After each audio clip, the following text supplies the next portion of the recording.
Good afternoon. Let me start again by saying that we continue to pray for all of the victims of the Key Bridge collapse and also their families. We are thinking of you and your loved ones when you wake up in the morning. We're thinking of you when we go to bed at night. And your heart and all of you are in our hearts and continue to be in our prayers. Estamos pensando en todos ustedes y en sus seres queridos desde el momento en que nos levantamos por la mañana y cuando nos acostamos por la noche. I also want to recognize all of our first responders and emergency personnel. You continue to be the best of us, and we thank you. Now, this morning, I received a briefing from Unified Command, and today I'll provide some updates on the 4 directives that I've issued to the team. As a reminder, first, we need to give closure to these families. Second, we need to clear the channel and open vessel traffic to the port. Third, we need to take care of all the people who have been affected by this crisis. And fourth, we need to, and we will, rebuild the Francis Scott Key Bridge. So first, on our recovery efforts and providing closure to the families. I've appointed Adriana Lee to serve as our administration's liaison to the families of the victims in their time of need. Adriana currently serves as a director of the Governor's Office of Immigrant Affairs, and yesterday she joined with leaders from city and state and federal levels to meet with the families of the victims. Around 100 people were in attendance during these 2 meetings, including representatives from Baltimore City, Baltimore County, the Maryland State Police, the FBI, and the American Red Cross. These 2 meetings lasted a combined 6 hours. Yesterday's meeting established a direct line of communication for the families to obtain continuous updates about the progress of our recovery efforts. And the state has assigned a case manager from the Department of Human Services to support these families. On the day of the collapse, I said that we would stop at nothing to support these families. And we will continue to stop at nothing to give these families the closure that they need and the closure that they deserve. Mission first, people always. Second, on clearing the federal channel and opening vessel traffic to the port. Yesterday, we showed you a 3D sonar rendering of the bottom of the river. Now, these renderings were being used by salvage divers to navigate the wreckage. And as you saw yesterday, and you remember, that water is so murky that salvage divers cannot see any more than 1 to 2 feet in front of them.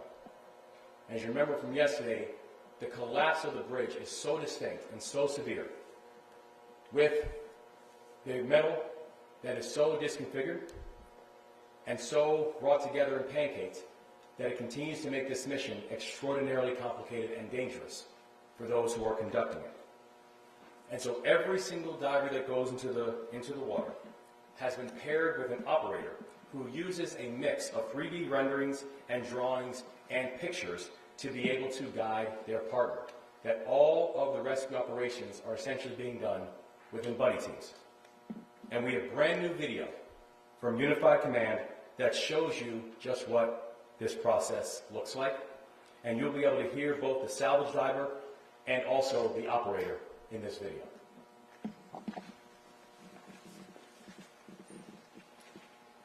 It's a couple inches beyond my fingertips. Alright, so you can't get to the bottom. So how much do you have exposed from the one line to the top of the vessel plate? Stand by, I'll grab the tape.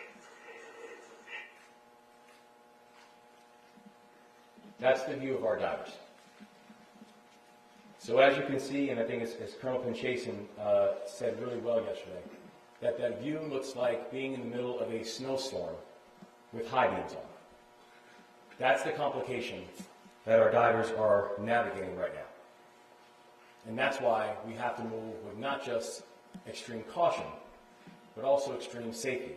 Because as we've said before, safety and making sure that we have no more casualties and no more injuries is the highest priority of this unified command.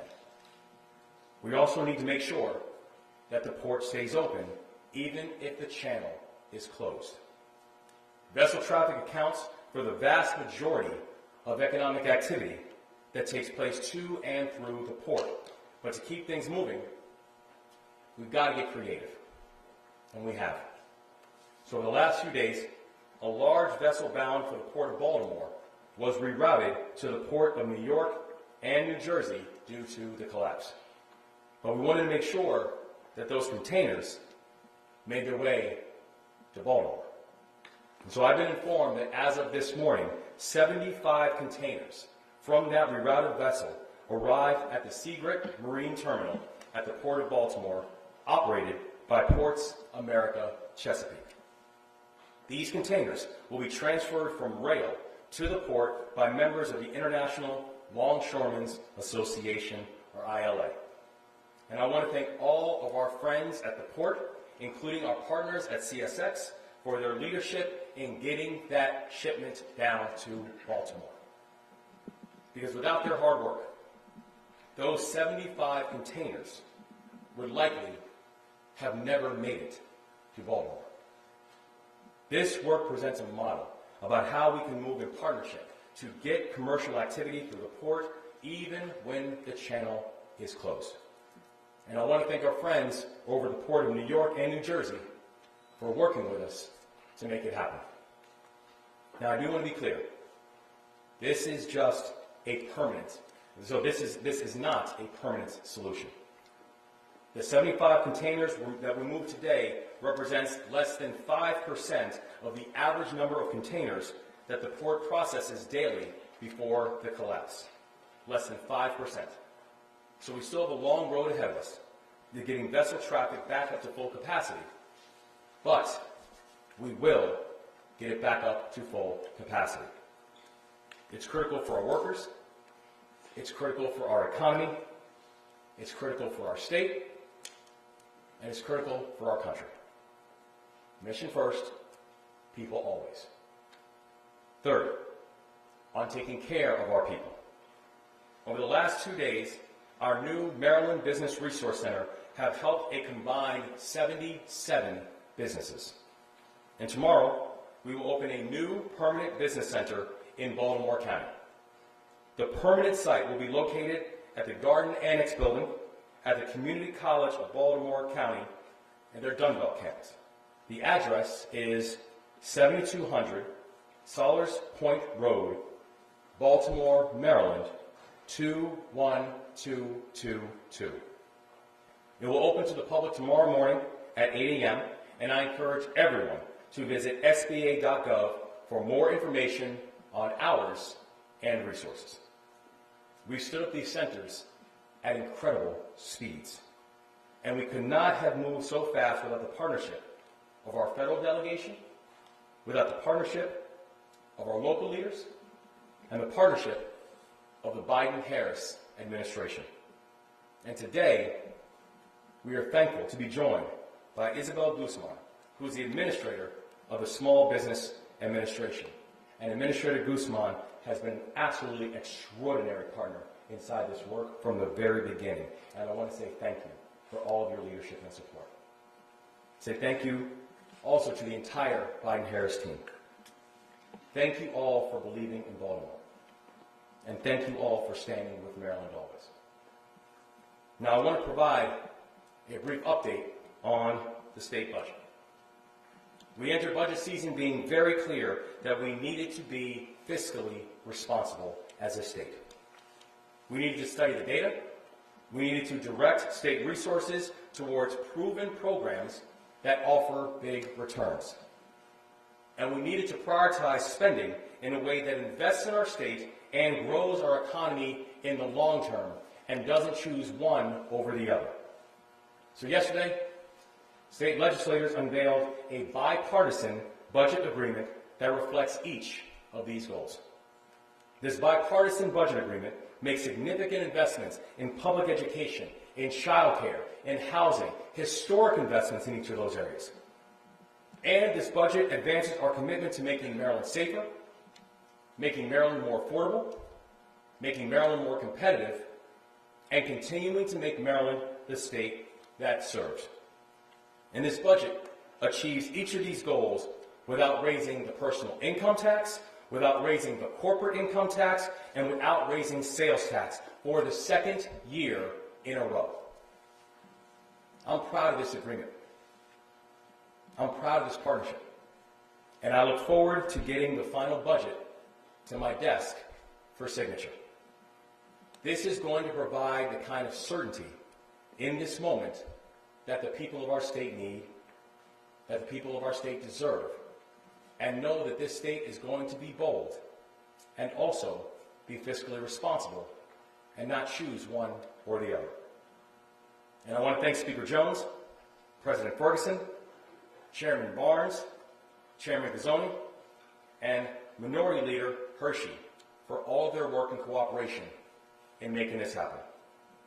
I also want to thank Delegate Luke Clippinger, because today he presented the House version of the Port Act at a committee hearing.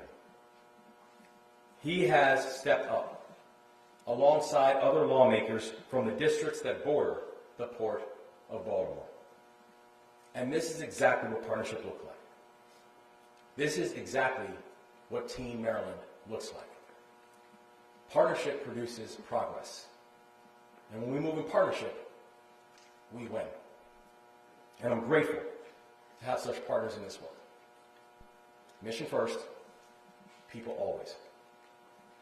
Now fourth, on rebuilding. We cannot rebuild the bridge until we clear the wreckage. But we will clear the channel, we will move the dolly, and we will rebuild the Francis Scott Key Bridge. Every day, I meet more people who prove what it means to be Maryland tough and Baltimore strong. And today, we're joined by Trooper First Class Waldis Batista and Corporal Todd Sexton. They both serve in the Maryland Department of State Police. And throughout their careers, they work together to bring closure and comfort to Marylanders affected by tragedy. The day of the collapse, Trooper First Class Batista was dispatched to assist the MDTA police. He was assigned to a family reunification center to assist with translation needs for the families involved. Corporal Sexton responded to coordinate with Maryland State Police technicians from the Forensic Science Division to document the scene with photographs of the collapsed site. And over the last 10 days, they have worked together to support the families of the victims of the Key Bridge collapse. I am so proud that today is the graduation day for the Maryland State Police. We welcomed 33 new troopers into the ranks. And I'm proud to stand with these two role models that entire class can look up to. Trooper First Class Batista, Corporal Sexton. Thank you both for what you do. Thank you for always making and putting mission first and people always. So proud to stand with you. Thank you.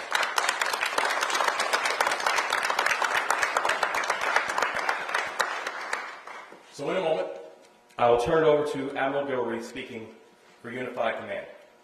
And then we will be joined by the following speakers: Small Business Administrator Guzman, Senator Van Carden, Congressman Quaison Nfume, Baltimore Mayor Brandon Scott, Baltimore County Executive Johnny Olszewski, and I'm thankful for everyone, including our Lieutenant Governor, who are staying up here today, and for this remarkable team who has not stopped working on behalf of the people of this state. I will now turn it over to Admiral Gilreath, representing Unified Command. Good afternoon. I'm Rear Admiral Shannon Gilreath. I'm speaking on behalf of Unified Command. Before I get into today's update, I first want to say thank you again to the community for the love and support you've provided to all of the first responders who have come to assist in this incident. This morning, I went and visited Coast Guard Station, Curtis Bay, Maryland. It's located inside our Coast Guard yard, just right around the corner from the Key Bridge. As I went into the station to thank them for their work that they've been doing on this incident and for getting out on scene immediately after the bridge collapsed, I walked into their break room and I looked around, and it was like the Easter Bunny had come to that unit. There were probably 300 wrapped little care packages with energy drinks, chips, all kinds of little snacks, and that really lifted their spirits. And we'll be distributing those to other first responders who are contributing to this as well. But I just want to say thank you to the community for that kind of support. I have not seen that in other places for some of these incidents like this.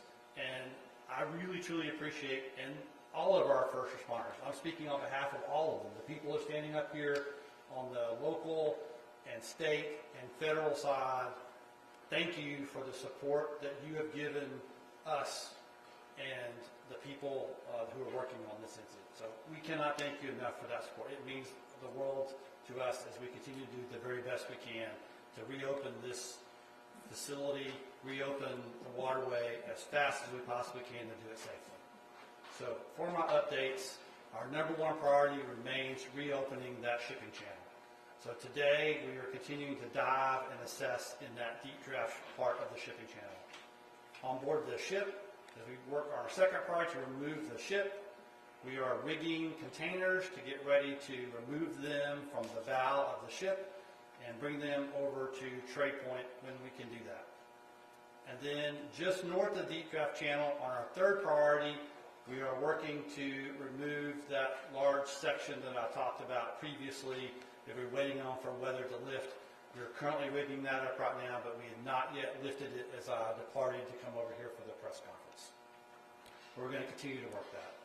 So, Governor, that's my updates for today, sir, and back to you, sir.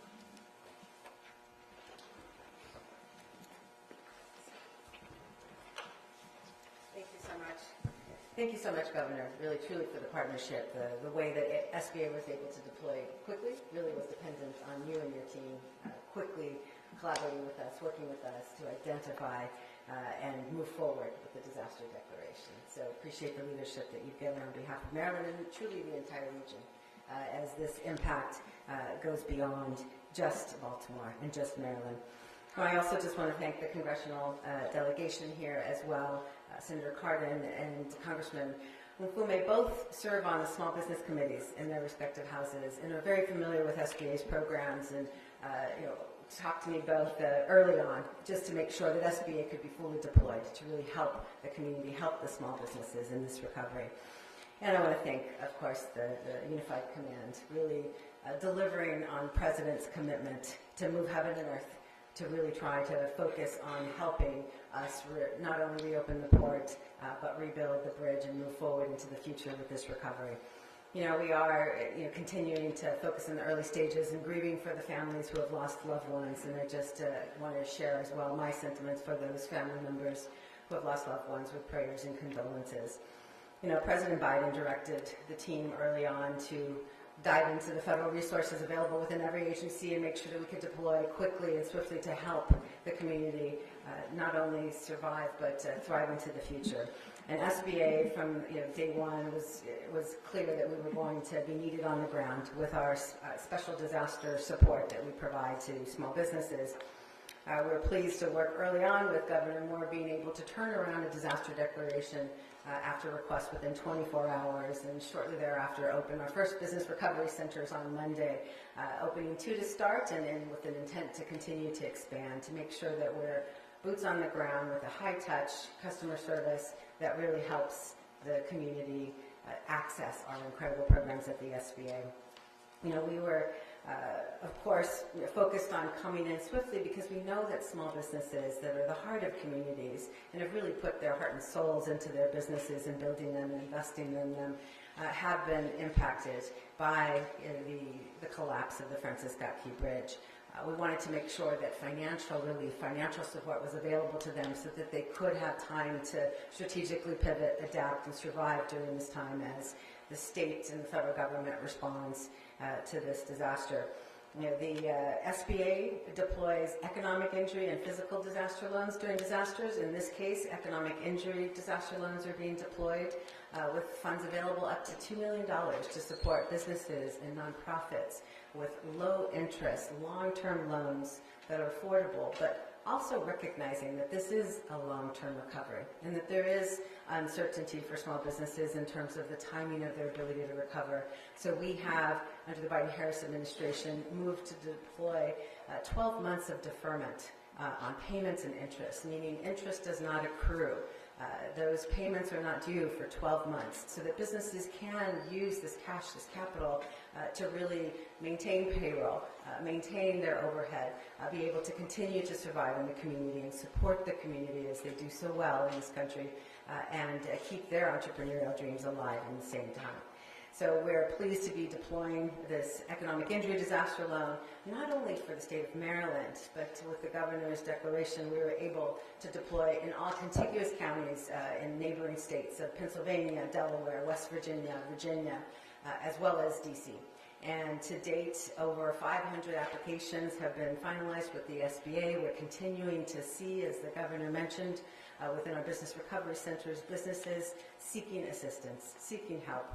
Not only the great loans, but as well the advice on how they can position their business for success. With this capital deployed, we believe that we'll be able to help in the long term, help these businesses reposition, help economic development. And we know how critical they are in communities. There's over 640,000 businesses, small businesses here in the state, in Baltimore region specifically, 50,000 employer firms employing over 500,000 people. That's a huge economic impact, and we want to make sure those businesses who have been disrupted either because they worked directly with the port or because they were on either sides of that bridge, depending on commerce going across that mile and a half.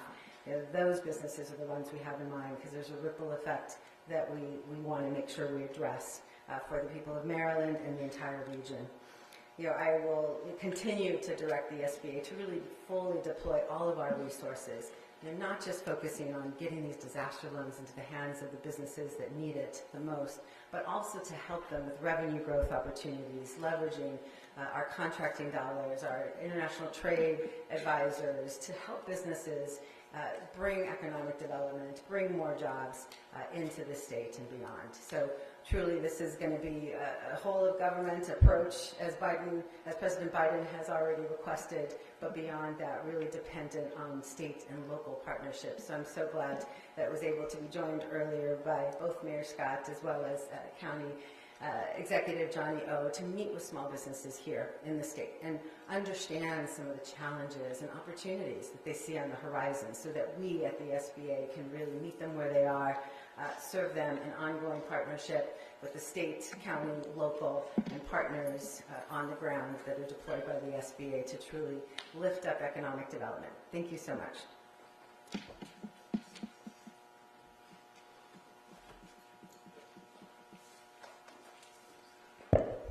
Governor Moore, your federal delegation stands squarely with you. Senator Van Hollen, Congressman Mfume, the entire federal delegation supports the 4 priorities that you've outlined. We stand with the families of the victims. We will stand with them and bring closure. We strongly will work with you to open up the channel as quickly and safely as possible. We will always help those who have been impacted. The workers, the business owners, the communities, and provide the relief that is needed, and the Key Bridge will be replaced with a bridge befitting our community. We stand with you on all of those points. Administrator Guzman, thank you for coming to Baltimore, and thank you for your leadership on behalf of small businesses. Governor, we heard from those that are really impacted by this bridge coming down. We know about all the containers that go through the Port of Baltimore, 1 million a year. We don't realize how many small businesses are impacted if those containers don't come in. We heard heart-wrenching stories from William and Dawn as to how they put everything in their life into their businesses, to start it, to be an entrepreneur, to grow our economy. And now they don't know whether they're going to survive because they depend upon those containers being there in order to transport them. That's their business. They don't have deep pockets.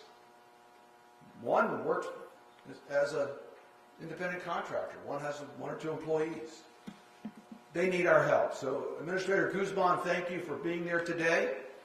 What we heard today is the urgency of helping our small business owners and the coordination of the resources that may be available. And to Mayor Scott and County Executive Oshesky, you are providing some of that gap. And we want to make sure that that is coordinated with the federal tools and the state tools so we can get maximum help to maintain these small businesses during these extremely difficult circumstances. And Governor, I want you to know, Congress resumes session on Monday, both the House and the Senate. We will be convening with the Biden administration, with the Office of Management and Budget, with the Federal Department of Transportation, with the State Department of Transportation, with your team, to make sure that the resources that are being made available, and I want to make this clear, there's been no delay in federal resources or personnel to deal with the missions that you outlined. We're going to make sure that that continues, to make sure Congress does everything it needs to do in order to carry out the commitment the President has given us and the one that we think needs to be carried out. So we're going to work immediately to do what is never necessary in Congress to make that a reality. You never know, there are some people who say, well, isn't there third-party liabilities and their insurance? And the answer is we're going to hold all responsible people fully accountable. But we're not going to delay opening our channel or rebuilding our bridge with the lengthy process that that may take. So we're going to make sure that we hold everyone responsible for the benefit of the taxpayers. But we're going to move with prompt dispatch to open that channel and replace the bridge. So you have our full support. And one of those key players is my colleague in the House of Representatives, Congressman Fullback.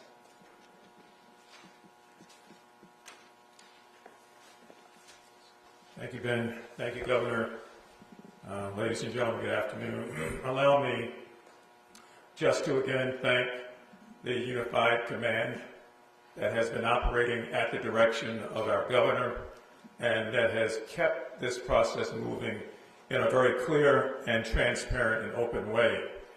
Governor, I said a little while ago, standing in the hall with someone, what if we didn't have the same people in place as you see on both sides of this podium, but that we had another group that perhaps may not have been as committed or as attached or have the same skills. God would have to help us. That's how bad it would be. But we do have a great team. And I can tell you after many, many years of dealing with many, many issues that have been catastrophic, I've never seen in place a team like this before. So I want to thank you, Governor, and the Lieutenant Governor for your leadership. Corporal Sexton, can you step out for a minute? And Trooper Batista. Again, I just want to reiterate deliberately and redundantly what the Mayor of the Governor has said, and that is that we thank you so much for your interaction with these families. We will never, ever, ever forget that that's why we are all here. Thank you both very, very much. Ben Cardin says something that should be repeated. That is that there has been an extremely fast response from the federal government. Extremely fast. We're in day 9. And already the President made this a priority on day 1. Also on that day, we were visited by Pete Buttigieg, the Secretary of Transportation, who also met with the governor and delivered to the governor before week's end $60 million in initial cleanup funds. Last Friday, I stood on the docks with several hundred longshoremen, along with the Secretary of Labor. She has made a commitment, and Labor is sending money into our Department of Labor. And today we are very, very fortunate, as you heard, to hear from Administrator Guzman, head of the Small Business Administration, who has come here to help and has been helping. She and I spoke last Thursday. I was amazed by Friday evening. Governor, you were reporting that they had already sent in $3.5 million to help with EIDL loans and are doing so much more. Thank you so very much for being here. Now, one quick thing about the community, lest we ever forget, and then one final thing about Congress. I can't say enough. You've heard about the outpouring of help and people just giving of themselves, providing meals, as the Admiral talked about, and doing so many other humanitarian things. I want to thank the people of Dundalk and the people of Turner Station who have gone out of their way during this time to help accommodate the needs of so many as we traverse their neighborhoods going back and forth. Who, for them, that bridge was a cathedral. It was a part of the skyline. It was a way to get to work, to get to school, and to visit loved ones. They understand the depth of this, and the sincerity of them has been overwhelming. And I'd be remiss if I didn't say thank you to all of them. Now, Senator Cardin is right. We go back in on Monday, which is why there's not been any congressional action. Somebody said, well, how come the Congress hasn't done anything? The Congress has done quite a bit. And getting ready for next week.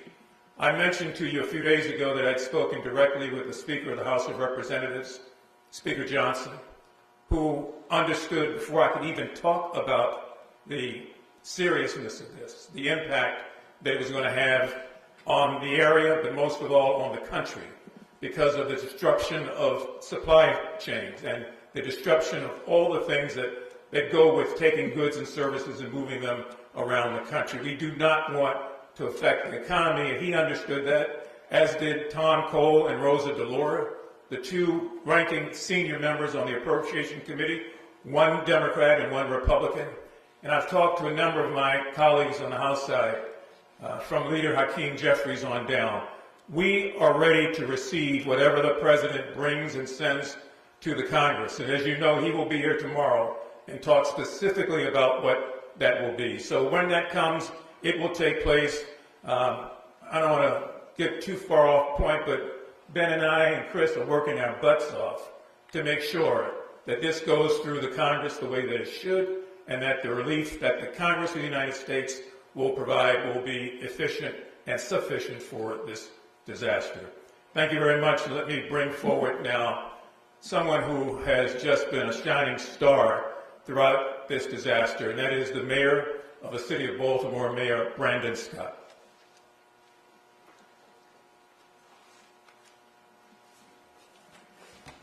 Good afternoon, and thank you, Congressman. First, let me thank the governor and the fabulous team from Unified Command at the governor's direction for their continued work in handling this tragedy with the utmost care. And as I always say, we will continue to uplift all the families that have been impacted, particularly those who are still missing among the wreckage. We will not leave you. We will be by your side each and every day. As you've heard from the governor, my mayor's Office of Immigrant Affairs has been central to that work, working alongside the governor's team and the county executive team to support those families, engaging with them each and every day. And the fund that they put together now has already more than $430,000 in it. That funding will go directly to these families for whatever they need, no matter, Mr. Governor, which jurisdiction they reside in, because together is how we're working through this tragedy. We will continue to be with them throughout the duration. From now on, they know that they have a place of support from every single team that is involved in this response. From mine, County Executive Olszewski, County Executive Pittman, the governor, President Biden, our congressional delegation, everybody is in it together. And we know that one life is one too many, but we know that it would have been more families and more people if we did not have those first responders who we saw earlier this week with the quick response that they had. Last night, Mr. Governor, I had the opportunity to spend some time with some of the Baltimore City Fire Department dispatch team from C-Shift who were working that night, including Captain Sherry Wagner, Lieutenant Amelia Hemsley, Dispatcher Smith, Dispatcher Sordell, Dispatcher Dunphy, but I want to give a particular shout out to Dispatcher Shamanique Davis, a lifelong Baltimorean who took the initial call and worked the operational talk group and the radio, and Dispatcher Sharnetta Moore, who worked supporting our radio talk groups, talking to them about immediately jumping into action, making sure that they were helping to coordinate all the different pieces of apparatus and teams that were coming out to the scene. And they did it without even thinking and blinking. Thank each and every one of you for the work that you did last week, but that you do each and every day. Just like their counterparts at MDTA Police, they just jumped into action to be the heroes that they are. And to the county executive's point from yesterday, to show you how small Baltimore is. Last night while I was there, one of the dispatchers said, "Mr. Mayor, I want to show you a picture." It was a picture of me and her dad, who is a longshoreman from 2 days ago when we were at the port.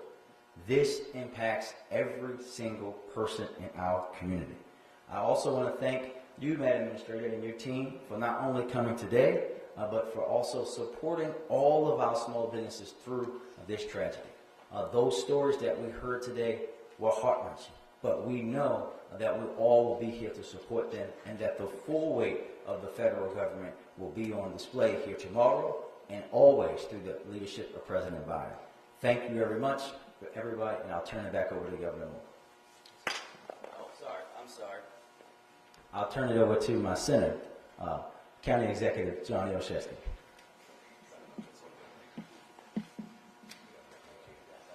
I'm happy to take a pass from my point guard anytime in Mayor Scott. Again, just lifting up those families impacted in our prayers, along with our first responders, and frankly, the incredible leadership of our Unified Command and our governor. It's important to pray for our leaders, so please remember to do that as well. Administrator Guzman, thank you for taking the time to be present today, not just in touring the incredible setup that you and your team has. We know both in Baltimore City and in Baltimore County, but also in convening those impacted small businesses. Every time we have a conversation, the picture gets a little more clear about just how deep and wide the impact of this catastrophe truly is. We are in Baltimore County proud to be partnering with you, with the governor's team, and with our counterparts in Baltimore City to open up a more permanent site at the Community College of Baltimore County. Tomorrow, that new site will be open and running alongside the temporary site at the DRC before transitioning permanently on Saturday. We look forward to continuing to do whatever it takes to support our governor, our president, and his team.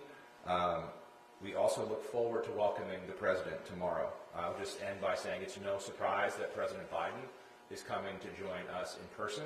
I know that we all got calls early and often. Senator Cardin, Congressman Mfume, the mayor, myself, the governor, the lieutenant governor. And so between that, and along with the personal touch of his senior advisor, Tom Perez, his SBA administrator today, his Secretary of Labor, Secretary of Transportation, you start to get a sense that that commitment is real. So we look forward to welcoming the president tomorrow, and we continue to welcome the incredible support he has shown to us in this moment of need. With that, I'll turn things back over to our leader, Governor Moore. All right, we're going to take questions. We're going to start with the Baltimore Sun. Do you have a question? Go ahead. Okay, Lily from the Sun. There's a couple of pieces of equipment coming or that are already here. For the octopus and the garlic shears and solid buckets. Can you explain what those do, where they're coming from?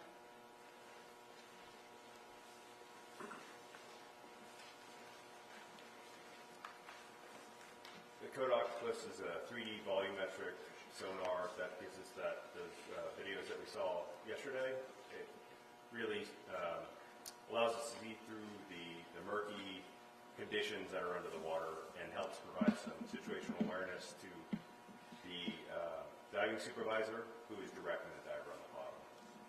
The salvage bucket is on its way up. It's basically a giant grab that goes down to grab some of the wreckage to lift it up. the wreckage that can't be rigged individually to be put onto a barge. Thank you. Next question, WMAR. This would be for the Army Corps of Engineers. You guys tweeted out something earlier today, kind of likening this process to a game of Jenga and the pressure changing when you remove each piece. Can you kind of just explain that? Sure. It's hard, I guess, trying to make folks be able to visualize this. When you look at the skyline and you see these large spans in the water, it looks like they just fell. And so you think of how Jenga falls or pickup sticks fall, and you think you'll be able to take them apart. But the wreckage is so mangled, cantilevered, and bent that within those piles, within that wreckage, there may be the forces that it came down with. Those spans might have been contorted in such a way that if you were to cut it, there might be some force that's pent up. And I guess a good way to explain it is like a spring. If I'm going to pull a spring with tension, and it's laying there, and it looks like it's not moving, if I were to cut it, it would snap and go back. So when we're describing why our divers need to go down there and verify what we're seeing in those 3D drawings, it's because they need to verify what those connections look like so that we can understand if there are any forces on the wreckage in a certain way. So if we do cut something, God forbid, there won't be an additional risk or that we wouldn't have additional casualties. So we might be describing how things are laying, but it's really about how we're going to take it apart. Any other questions? Yeah, quick question. We talked about a couple of days, you had kind of miserable weather up on the surface. We at least got a break from the rain for a bit today. Have you been able to resume some of the work at the surface that you've not been able to do? Were you able to move the ball forward today, so to speak? So yesterday, during the weather, crane operations did cease, but we were continuing to dive and survey. We have one pick that we're working on over on the north side of the wreckage, and that I was out there this afternoon and I saw them. They were already cutting. When I left, it was still not removed yet, but they're working on about a 350-ton lift out of that span. Did that happen today? That's supposed to happen today. NBC? Hi, thank you. Whoever is best equipped to answer this question, I wanted to ask about we talked a lot about the ships that need to come in. The ships that are trapped in the port right now, there's almost a dozen, including military vessels that are supposed to be able to move at a moment's notice. What is the status of the ships and the commercial and military implications of the ones that are stuck right now? So there are 7 commercial vessels that are stuck within the port. They still have all their crews upon them, and they are at their docks, and we are checking regularly on those crews that are on board those ships. And they will not be able to leave until we're able to open a channel deep enough for them to be able to get out. The same is true with the military sea lift ships that are in port here. That's the status of those. And then there are some other tugs and barges that need a deeper draft than the 2 alternate channels that we have currently to get out. And so once we're able to open up another alternate channel that's at that draft, then they'll be able to get out as well. How concerned are you about that timeline, especially with the military vessels? Well, we are working as fast as humanly possible, as the President has directed us, to reopen that channel. And we are going to do that as fast as humanly possible, but we're also going to do it in a very safe manner so that we don't have more casualties or injuries to the workers who are doing that now. Any more questions? All right. Let me just get some clarification. The work that's happening under the water, are the efforts to search for the bodies of the victims and the efforts to survey and ultimately remove the debris, is that happening like different teams? Is it happening simultaneously? So to refresh, on the first day we had search and rescue, we shifted into recovery, and then when the wreckage was deemed to be too dangerous for divers to go in, we moved to salvage. But the salvage operation doesn't mean that we stop. And salvage operation is a very disciplined, methodical, and iterative approach. So with every layer of wreckage that we take out of the water, we have to go back in and survey and assess and determine how the wreckage reacted in order to make sure that the next lift will be just as safe. But in that process, If we detect any sign, even the slightest chance that there's something we need to continue to investigate that might be a missing person or a piece of equipment that could possibly have a sign for more recovery efforts, we've got the Maryland State Divers and Maryland State Police to come in and be ready to go right there. So it is an integrated part of the salvage operation. The recovery it's not an afterthought. It's integrated in that plan. Thank you. Can we take one more question if anyone has it? Any more questions? Thank you all